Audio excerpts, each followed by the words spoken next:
आगरा की 9 सीटों पर मतदान कल हुआ है, लेकिन अब मतदान के बाद जो कहा जाए आरोप प्रत्यारोप का जो दौर है वो भी शुरू हो गया है। और ऐसे में आगरा ग्रामीण सीट से जो कांग्रेस प्रत्याशी हैं उपेंद्र सिंह, उन्होंने गंभीर आरोप लगाए हैं। और आप देख सकते हैं किस तरह से वो इस समय मंडी समिति स्थल है वहाँ वो धरने पर बैठे हुए हैं और उनके सामने जो कहा जाए आगरा ग्रामीण की जो इलेक्ट्रॉनिक वोटिंग मशीन जहाँ रखी गई हैं, जो स्ट्रांग रूम बनाया गया है वो सामने है। और ऐसे में उनके कई सारे गंभीर आरोप हैं, इसलिए वो धरने पर बैठे हुए हैं। उनसे ही बात करते हैं कि आखिर क्या वजह है धरने पर बैठे हुए हैं। आप बताइए उपेंद्र जी, क्या वजह है, क्यों धरने पर बैठे हुए हैं? देखिए, प्रशासन अपनी पूरी हठधर्मता पर उतरा हुआ है।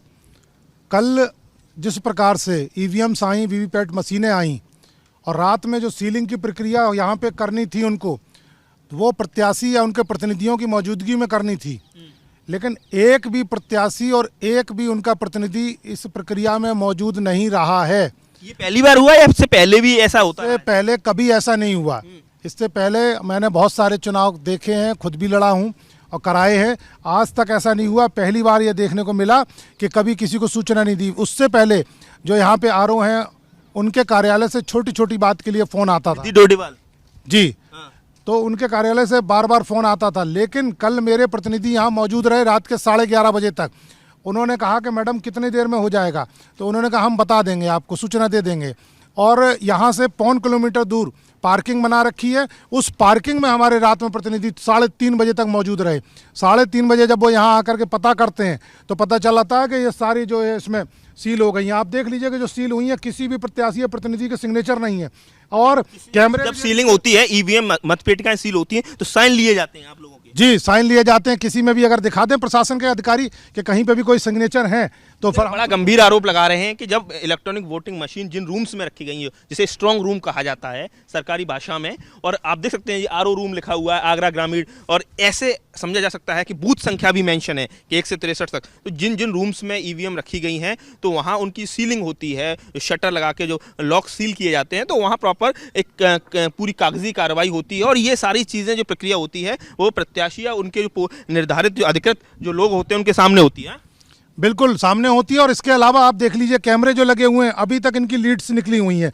जो स्ट्रांग रूम के गेट्स हैं उनकी तरफ के कैमरे की सबकी लीड्स आप देख लीजिए। अभी मैं यहाँ पे ऑब्जर्वर आई हुई थी मैडम, उनसे भी मैंने ऑब्जेक्शन किया। उन्होंने कहा कि हम इसको दिखवाते हैं। तो मैंने उनसे अभी यही मांग की है कि भाई अगर आपको ये लगता है कि अगर कहीं का आप बिल्कुल सही हैं तो हमको कल की जो रिकॉर्डिंग दिखवा दीजिए। तो रिकॉर्डिंग मांगी है और सीसीटीवी रिकॉर्डिंग दिखाने में उन्होंने मना कर दिया कि असमर्थ। क्या बोला? सोमवार के लिए कहा, आज है शुक्रवार। अगर आप सही हैं, निष्पक्ष हैं, तो आप अभी दिखाइए ना, क्यों सोमवार के लिए टाल रहे हैं? इस प्रकार से टाला मटोली की जा रही है। और यहीं इसी विधानसभा में नहीं, अन्य विधानसभाओं में भी मेरे को ऐसी जानकारी मिली है। तो इस प्रकार से प्रशासन के इसमें कहीं ना कहीं साजिश की बू आ रही है। जिला निर्वाचन अधिकारी तो जिलाधिकारी होते हैं। हाँ, तो जिलाधिकारी की सह पे ही हो सकता है, अदरवाइज कहाँ पे कौन ARO वगैरह क्या कर सकते हैं? बिना जिला प्रशासन की सह के कुछ नहीं हो सकता है। और चूंकि सरकार उनकी है भारतीय जनता पार्टी की, और यहाँ से जो पूर्व राज्यपाल यहाँ से चुनाव लड़ रही हैं, तो कहीं ना कहीं लग रही है पूरी संलिप्तता लग रही है क्योंकि एक गंभीर आरोप है। उपेंद्र सिंह प्रदेश उपाध्यक्ष हैं कांग्रेस के, और पहले भी वो आगरा ग्रामीण सीट से चुनाव लड़े हैं। और ऐसे में उनका कहना है कि कई सारे गंभीर आरोप उन्होंने सवाल खड़े किए हैं। देखिए, जो सीसीटीवी कैमरे आपको नजर आ रहे हैं उनके वायर कनेक्ट नहीं है, यानी आप समझ सकते हैं कि कहने को खाना पूर्ति के लिए सीसीटीवी कैमरे लगा दिए गए, लेकिन उनकी डिस्प्ले कहाँ हो रही है, वो कंट्रोल रूम कहाँ बनाया गया है, ये कहीं भी जो प्रत्याशी हैं उनके समर्थक हैं उनको दिखाया नहीं जा रहा। उनका कहना है कि हर कागजी कार्रवाई के लिए, हर चीज़ों की जानकारी के लिए रिटर्निंग ऑफिसर की ऑफिस से लगातार फ़ोन आते रहे हैं, लेकिन कल जब ईवीएम सीलिंग की प्रक्रिया रही तो उनको या उनके जो अधिकृत लोग हैं उनको जानकारी नहीं दी गई। इसके साथ ही उन्होंने इस पर भी सवाल खड़े किए हैं कि जो सीसीटीवी कैमरे लगाए गए हैं वो पूरी तरह से कहा जाए कैमरे तो लगा दिए हैं लेकिन उनकी फंक्शनल नहीं है, वो प्रक्रियागत नहीं है। तो कुल मिला के गंभीर सवाल। और इस समय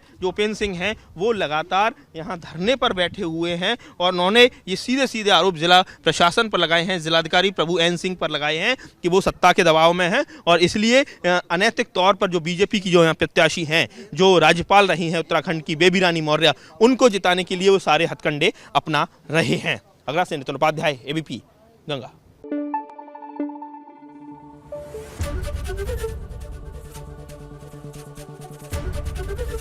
ABP गंगा, खबर आपकी, जुबान आपकी।